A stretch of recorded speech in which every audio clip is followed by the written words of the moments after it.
retour avec de nouveaux sportifs de haut niveau. Bonjour Elijah.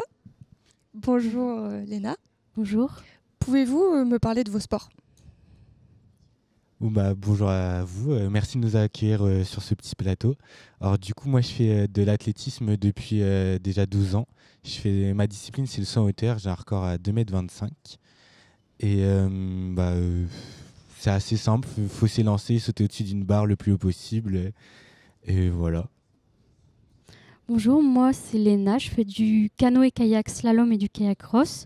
Donc ça se pratique en eau vive, sur des rivières artificielles ou naturelles avec des mouvements d'eau. Donc c'est un petit parcours avec des portes à passer. En slalom, c'est tout seul et en kayak cross, c'est à 4 en confrontation directe. Et je suis vice-championne du monde junior l'année dernière en canoë slalom et voilà.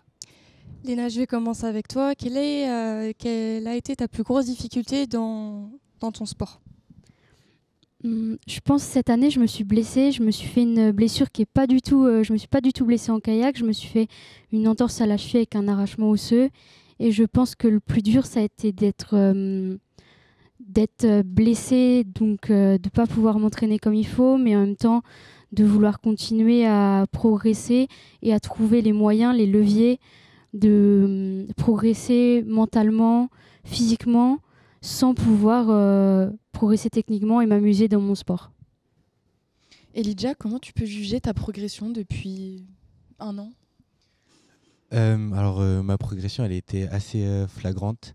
En fait, l'année dernière, j'ai eu une année assez compliquée. J'ai eu mon coach qui a décidé d'arrêter de me coacher en plein milieu de l'année. Donc, j'ai dû retrouver un coach. J'ai été 2 mois tout seul à m'entraîner tout seul avec mon groupe d'entraînement sans coach, du coup. Et en fait, grâce à la Ligue d'athlétisme de Normandie, ils nous ont redirigé vers un coach que je connaissais pas du tout. Et en début d'année, il m'a dit écoute, Elijah, tu sais pas sauter. Donc, je vais tout te réapprendre. Donc, on a tout recommencé à zéro. Le début d'année, septembre, octobre, novembre, ça a été très compliqué. Du coup, quand je suis arrivé avec lui, j'avais un record à 2,15 m. À l'entraînement, j'arrivais même pas à passer une barre à 1,80 m. J'arrivais pas à lancer une impulsion. Enfin, c'était assez compliqué. J'ai eu envie d'arrêter la hauteur, littéralement, de me dire je me concentre sur une autre discipline pour reprendre du plaisir et peut-être revenir sur du saut en hauteur. Et en fait, d'un coup, j'ai eu un déclic. Les performances ont recommencé à remonter progressivement. Et en fait, j'ai commencé ma première compétition, je fais 1,97 m. Donc je me suis dit, ça remonte petit à petit, c'est bien. Déjà, c'est correct. Et en fait, à partir de décembre, janvier, j'ai eu un déclic. Et dès ma première compétition de l'année 2025, je fais 2,12 m. Donc j'étais super content. Je me suis dit, ok, là, on commence à tenir quelque chose. Il faut continuer sur cette lancée. Et au fur et à mesure de la saison, j'ai continué à augmenter mes performances. Arrivé saison estivale, je fais 2,20 m dès ma rentrée. Donc, ce qui équivaut à mon nouveau record de 5 cm. J'ai une régularité à plus de 15. Donc ça, c'était quelque chose que je cherchais, où je ne m'y attendais pas trop, mais j'étais très content. Et en fait, arrivé championnat d'Europe, donc j'arrive en tant que favori. Le concours, il se passe super bien. Je fais 2,20 m dès mon premier essai. Donc je me dis, ok, là, il y a la première place à aller chercher. Je passe 2,23 m après. Et puis ensuite, du coup, je suis tout seul. Donc je suis sacré champion d'Europe. Et en fait, je regarde mon coach, on se comprend directement. Et on se dit, allez, on tente 2,25 m, qui est le record, le record de France de ma catégorie. Et donc, je le passe. Et là, c'est l'extase. J'ai eu une saison très compliquée au début et elle se finit de la plus belle des manières, donc je suis très content de ma progression. Elijah et Léna, quelles sont vos plus grosses motivations dans votre sport ? Je pense que c'est avant tout ma passion. J'adore aller m'entraîner tous les jours. Et en plus, je pense que c'est pareil pour toi, aimer gagner, aimer l'enjeu de la compétition.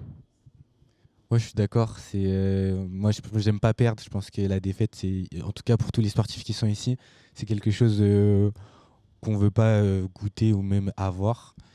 Moi, je pense aussi, je suis très têtu. Donc, quand je veux quelque chose, je le veux absolument et je ferai tout pour l'avoir. Et ouais, la passion aussi, ça joue beaucoup. Si t'es passionné et si t'aimes ton sport, tu iras forcément loin. Et hormis le sport, vous faites quelque chose d'autre dans la vie, des études, un travail? Alors moi, je suis en études de droit en distanciel à la fac de Toulouse, tout en distanciel. Et je pense que c'est super pour me permettre de trouver un équilibre entre le sport, la vie, pour pouvoir ensuite, vu que mon sport sera jamais professionnel, préparer un avenir. Et après, une fois les études finies, me concentrer pleinement sur la progression et les enjeux qui sont sans doute plus importants, les Jeux Olympiques, tout ça. Du coup, moi, je suis aussi en études, enfin, je suis en STAPS. Mais moi, j'ai plutôt la chance, grâce à ma fac, de pouvoir me concentrer plus sur le sport. De toute façon, je suis pas très très scolaire. Donc, je sais très bien que je vais mettre le sport en avant mes études. Donc, ma fac l'a compris. Et j'ai un cursus qui me permet de faire mes années d'études en plusieurs années et les rester concentré que sur ma pratique sportive. Et pourquoi ce sport et pas un autre? Alors moi j'ai commencé l'athlétisme par pur hasard. En fait, je cherchais un sport. Mes parents m'ont toujours dit que j'étais un enfant très énergétique et je bougeais tout le temps, je courais tout le temps. Donc j'ai fait pas mal de sport avant. Et en fait ma mère m'a dit bah écoute, il y a un club d'athlétisme à 10 minutes de la maison. Est-ce que tu voudrais faire? Je dis bah je connais pas, pourquoi pas. Et en fait j'ai tout de suite kiffé. Mon premier club ça a été l'Evra Athletic Club. C'est là où j'ai rencontré toutes les personnes que je connais aujourd'hui. C'est là où je me suis créé ma propre personnalité. Je me suis découvert en tant que personne aussi. C'est là où je me sentais le mieux. Et enfin, ouais, en tout cas, moi, l'athlétisme, pour moi, ça a été quelque chose dont j'ai eu besoin pour me retrouver et pour me trouver déjà. À l'inverse, moi, c'est pas du tout par hasard. Mes parents faisaient tous les deux du kayak, mes grands-parents aussi. Donc c'est vraiment une histoire familiale. Et depuis toute petite, j'étais passionnée. Je parlais que de ça à mes copines, à l'école, aux maîtresses. Donc ça a toujours été mon rêve. Et au contraire, ceux, ils m'ont dit non, mais Léna, tu vas pas en faire tout de suite, on va attendre. Fais d'autres sports. Et je voulais pas, j'étais non. Ils m'ont quand même forcé. J'étais contente à faire de la gym jusqu'à mes 9 ans. Et après, c'était la libération de pouvoir faire. Et depuis, chaque jour, j'ai envie d'aller m'entraîner et je suis contente de pratiquer ma passion. Merci beaucoup. Merci à vous. Merci à vous. Et puis on se retrouve avec nos prochains invités, des sportifs de haut niveau.